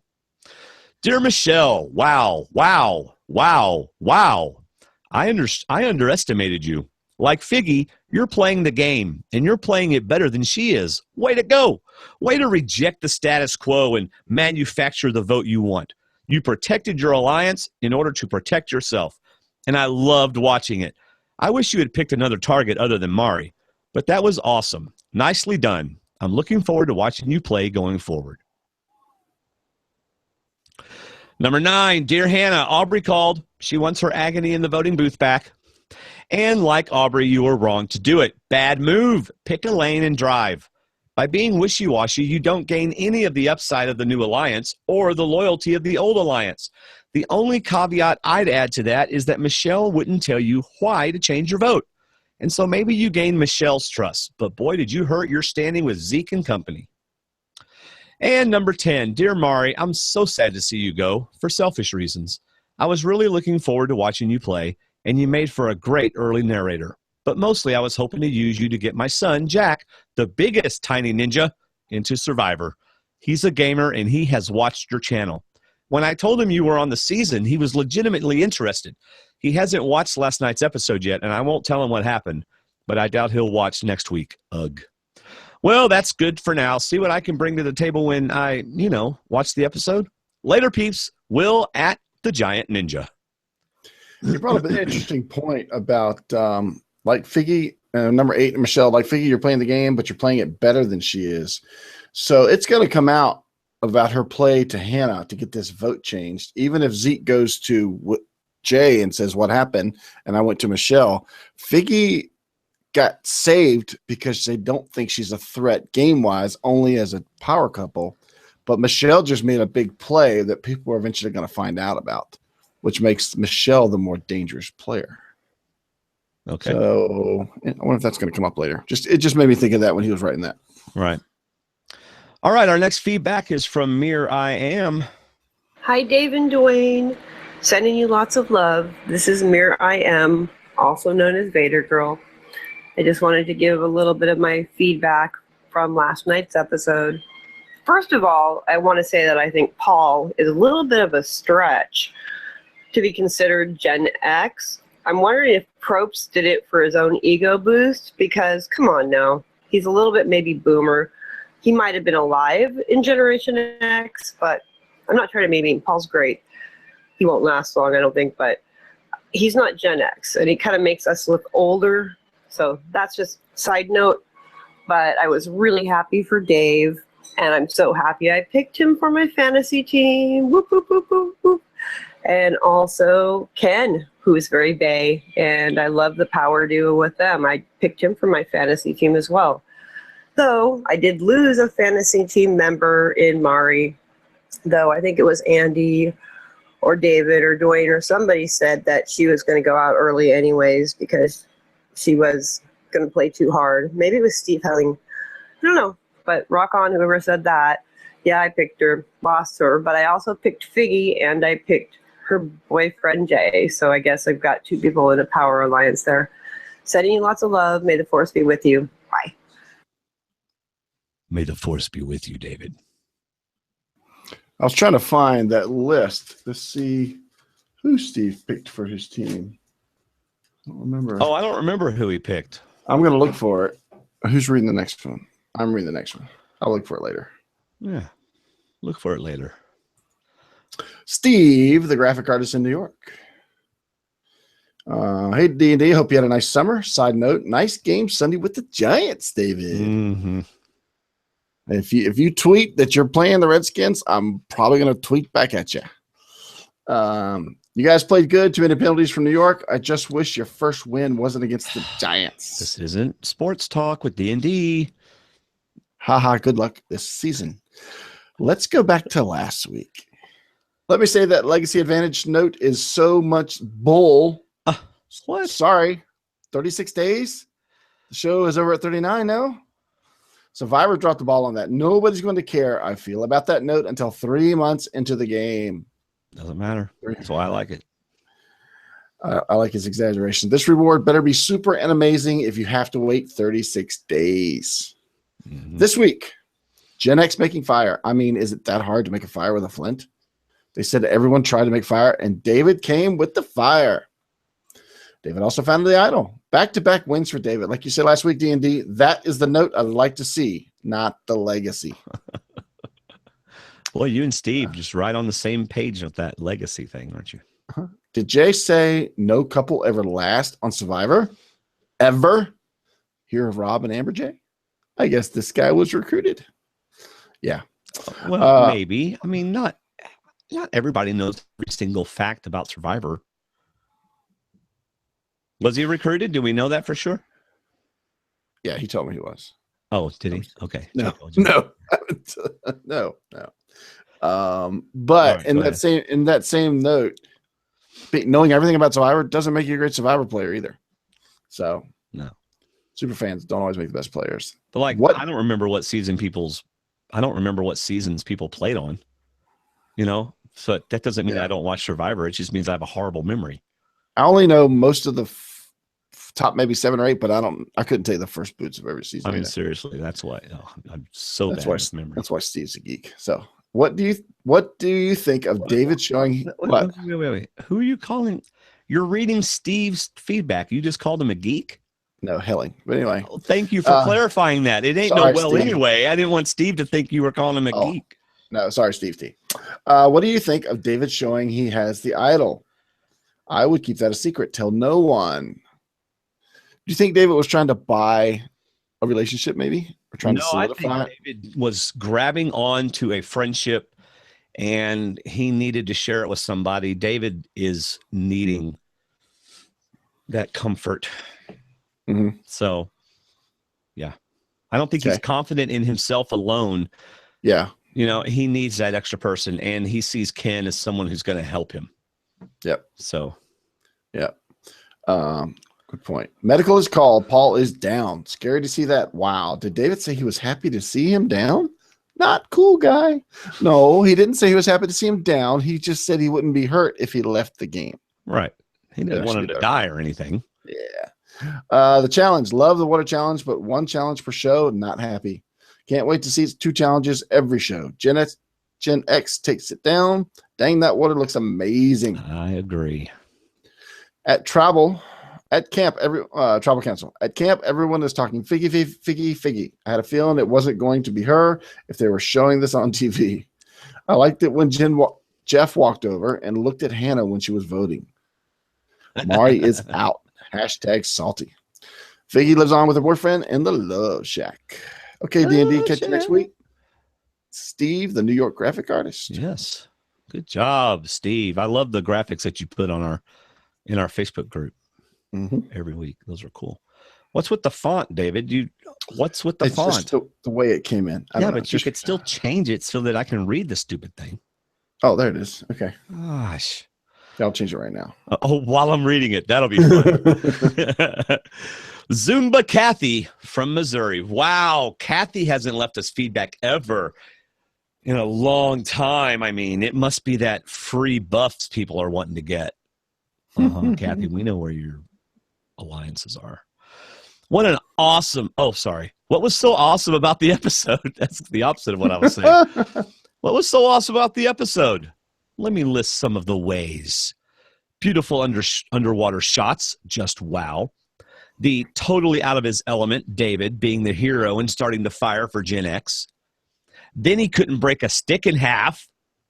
Paranoid David finding the hidden immunity idol during the guise of finding rocks for seats. Ken and David bonding and making an alliance over being socially awkward. By the way, David, next time you do a font like this, you read it. Okay. Paul's almost medevaced. Wait, just kidding. Hydrate more, stupid. Gosh. David's reaction to Paul's almost medevac. A+ to John Kirkhoff for that challenge. The Gen X win was glorious. Ken was the hero, a.k.a. new target post-merge. And Paul had a miraculous recovery. Do you really think everybody grabbed the bag on their first jump? No. But maybe. Number 10, Tribal Council was delish. Michelle, so impressed. Hannah is adorable. Her reactions and answers to Jeff had us rolling. Her hesitation while voting was the best ever. I purposely did not put Figgy and Taylor on this list, and that's all I've got to say about that. Loving the season so far. Thank you, Kathy. See you at the water cooler, Kathy. All right, I think we got one more. Oh, wait, is this your daughter? Yeah. Oh, David's going to read his daughter's feedback. She took out one, too. Let me get rid of that. What? Okay. Why'd you take that out? Because we talked about it. No, she was taking notes as I was taking notes. And I said, wait a minute, you're not writing a recap feedback, are you? She goes, no. She said, well, she's not happy. She's a big Mari fan. She was trying to put it back in. I can't undo it. I can't put it back in. You took it out, and I can't put it back. So Grayson from Farmville. I think it's hilarious how the guy on the bottom always seems to find a saving grace. He either does something to redeem himself, like makes the fire, aligns himself with someone who has an idol, finds an idol himself, or he finds someone who he thinks is better off going home than him and plants the seed. David can start a fire, but he can't break a stick. Smart of him to find something to do while he looks for an idol, but take it from someone who has never played Survivor. Don't run. Way to make yourself look suspicious. I understand voting Mari out because Mari was too smart to stay in, but I wish she would have lasted longer than 2 episodes. think he is just as smart as Mari and also good at making the right relationships. Thank you, Grayson. I have a question for you, David. Did Grayson say she wanted that paragraph taken out, or did you just take it out? Grayson said she wanted to take it out. Okay. All right. And does she have you calling her Grayson now, not Gracie? No, but that's what she goes by, I think, when she got older. So at I still call her college, Gracie. So at college, she's going by Grayson. I don't know. Oh, you don't know? No, I put it so it would sound like somebody different. Oh, so I kind of ruined it. Sorry. I didn't know you were trying to do that. I'm sorry. No. I was just kidding. All right. It's time for the buff giveaway. So David has assigned numbers to all those who qualified. And to qualify, you had to leave a feedback about the episode. You also had to leave it by our deadline, which was 7 p.m. Eastern time. Mm-hmm. And you have to live in the United States because Buff won't send it out of the United States. And Gracie sent hers purposefully after 7 because she knew she could not win even if she was in the group. Right, because she's family. Yeah. We already have our buffs. All right. So, David, how many numbers do I need to do? And I have tested Siri. If I say between 1 and 5, 1 and 5 are included, even though technically, but I have tested it, and that does work. So, 8 people qualified for the buff drawing. 8 people. Here we go. Siri, give me a random number between 1 and 8. It's 7. You heard it, David. Siri called it. 7 is the number. Who is number 7?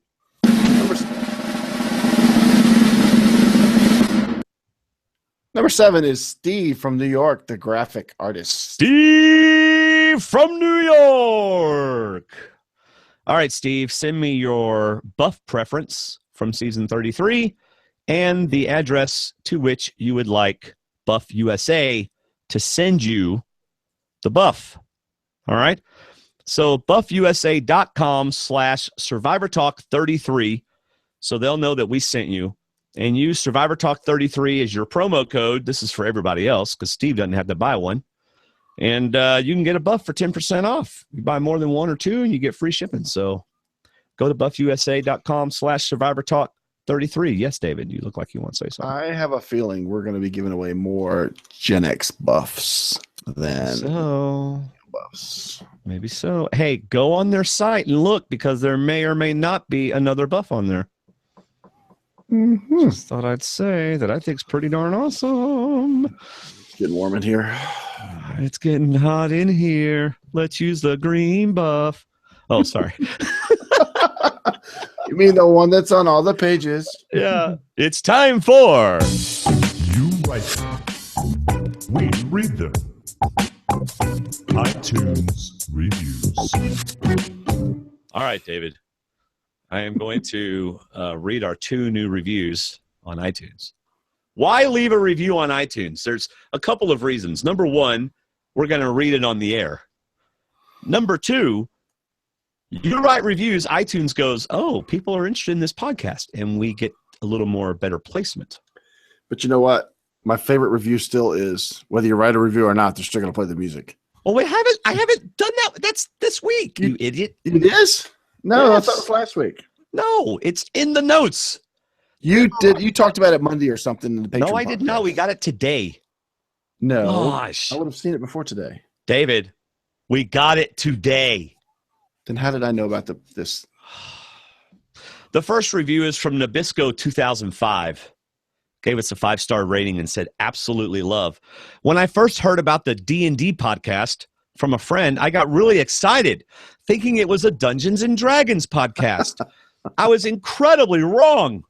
But what I did get was a fantastic insight from Dwaine and David on the current season of Survivor. Good, clean commentary and lots of fun. Keep up the good work, guys. Chris D. Oh, that might be Chris Diorio. And, you know, I look really stupid with the buff like this on my head. Yes, you do. Next, we have Charlie K13 gave us a 5 rating, says, you write them, they read them. That's the title of his thing. And then it says, if you don't, they play the iTunes review song anyway. That's right. We did that last week. Oh, way to go, y'all. Subscribe and leave us an iTunes review, and we'll read it. We appreciate them, and iTunes knows that we're being listened to. How do you get to iTunes? Just go to our website, stwdd.com, and right beside all the featured, you have Survivor Talk with D&D and Movie Talk with D&D logos. Click on the logo or where it says listen on iTunes. In fact, also, I now have it at the top of every new podcast page. There's iHeartRadio, because we're on iHeartRadio, Stitcher, and iTunes buttons. How you like them apples, David? Sweet. You like sweet apples? Nice. Do you have anything else to say before I close out the show? No, just a great episode. I really enjoyed it. It makes it even better talking to all of our friends in the Facebook group, and of course talking to you every Thursday night, 9:00 Eastern time. Yeah, I am really, really, really enjoying podcasting this season. Mm-hmm. So, Bruce said, I only came here when Jason said it's the only podcast he listens to. That's right. Sarge Jason said that, but I bet he listens to ATF too. Well, yeah. Really had a good time on ATF. Join the fun by being part of our always family-friendly Facebook group at stwdd.com/Facebook. Follow me on Twitter at Survivor_talk. Thank you for shopping Amazon. Thank you so much for using our links. In fact, we just got our probably been August or July commission for Amazon. So thank you so much. Every time you shop Amazon using our links or stwdd.com/Amazon, doesn't cost you any extra. And when you buy that TV, we get, like $10 or something. It's great. So thank you very much. If you like our show and you want to contribute a small amount monthly, you can. You can become a D&D patron. Not only do you make a huge difference in our podcast budget each month, but $2 a month and more have access to our D&D extra video each week, which, stay tuned, video watchers, and you'll see something at the end of the show. So I'm not going to tell you what it is. And we now have an always open D&D store. Shirts, hoodies, mugs, etc. Items ship weekly. So head on over and get some stuff. stwdd.com/store or click on the link on our website. If you want something signed, just select pick it up from me and then give us like $8 through PayPal so we can pay for the shipping. Because we have to ship it I got to ship it to me, then to David, then to you. So we got to do all that kind of stuff. So also, David, Teespring sent me an email today and said, make a Stranger Things shirt. So and they're doing, I don't know if anybody's going to buy it, but it says Survivor Things. So if you want a shirt that's black and has Survivor Things that looks like Stranger Things, should be available by the time you listen to this. I don't know how much they're going to charge. I'm not in charge of the shirt. They just did it and put it on my account. So, all right. Thank you for tuning in, sharing our show with others, subscribing on iTunes, Stitcher, and YouTube, and for being part of our D&D family. If you're playing the Survivor Challenge, the D&D Survivor Challenge on our Facebook group, the big winner this week was David, not our David, but David on the show with 21 points. And the lowest was, do you know who it was? It was Will and Hannah with 3 points each. Oh, now you look at the show notes. Well, you're wrapping up, so I said I better get on there before you. Oh, man. Enjoy your week, everybody. See you, everybody. See ya. I'm a survivor. Devil's a liar. I'm living for the king, and my soul is on fire. So if you feel me, put your hands in the air. Put your hands in the air. Put your hands up. Hello to you wonderful people still watching the video. You get to see our nice end card designed by Mark Percy, who does all of our artwork. Thank you, Mark. You're awesome. Here are two of our latest videos. The top one is our episode 1 recap and feedback show. And the bottom one is our patron-only D&D extra video that we did for episode 2. So now it's old, but you can see how wrong or right we were, and also a little peek at what our $2 and above patrons get every week around Monday or Tuesday. They get exclusive look at this 10 to 15-minute video of David and I talking about the upcoming episode. So we don't always wear matching shirts. That just was a random thing. Right. So click on one of those to listen to them. Of course, there's the buttons to subscribe to the channel. Go to our website and become a D&D patron. Thanks for watching, everybody. See you later. See ya.